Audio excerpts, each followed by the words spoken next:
Hello, this is Jennifer Patrick, and I am going to be talking about the importance of library collections. And this is for information 5405.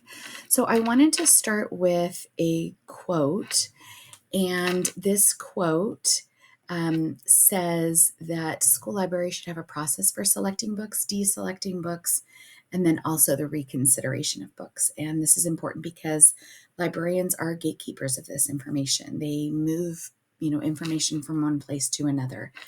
Um, and some things that I believe are essential, and I'm going to go through these one at a time, but they're right here on this slide. The first one is collection development policies are essential to guide the management practices. They serve as a decision point to help librarians identify which books should or should not be added in the collection. And that's important because otherwise, a librarian's personal interest could come into that. And as long as you have a policy that should, guide that. Another development practice is collection development policies inform the public about management decisions and how they respond to these book challenges. So it lets the public know what you're looking at as a guideline, and that should help propel that. And then the last reason, and I think is probably one of the most important, is that libraries have the responsibility, according to ALA, they have the responsibility to meet the information needs of everyone in their community.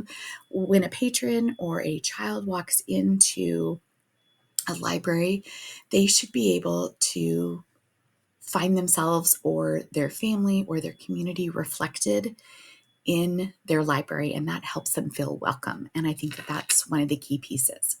Now, moving on to self-censorship. Self-censorship is a suppression of ideas, according to ALA, the suppression of ideas and information that certain persons, individuals, groups, or government officials find objectionable or dangerous. And when we do that, we're prohibiting growth of other people, and that can be kind of dangerous. Censoring looks like it's rejecting a book, but it's also looking for weaknesses. It's looking for misinterpretation. And the difference between that and selecting book, you're looking for a reason to keep a book. You're looking for its strengths. You're looking for its values. And that could be more important than just some minor objections. And when a librarian becomes self-defensive about protecting a book, it could be because they're ignoring information policies, development policies. It could be intentional. It could be subconscious. It could be to protect a certain group of people.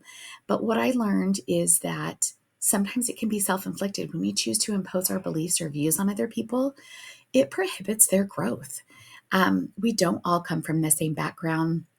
We don't all come from the same beliefs, and we can't assume that something is going to harm or expose someone else. And we never know what kind of impact that could have on a reader. I've read so many books that have changed my perspective about things maybe that I wouldn't have picked up, but I have really enjoyed reading.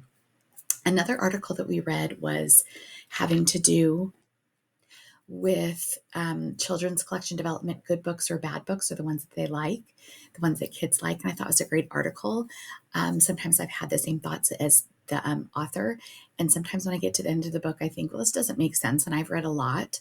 I think that when you have such a simple book like The Carrot Seed, as the author referred to, I think the illustrations are simple. I think the dialogue is simple. But I think if you capture and have a great effective plot, as the author puts it, and characterization and well-developed themes, that can really, really help the story.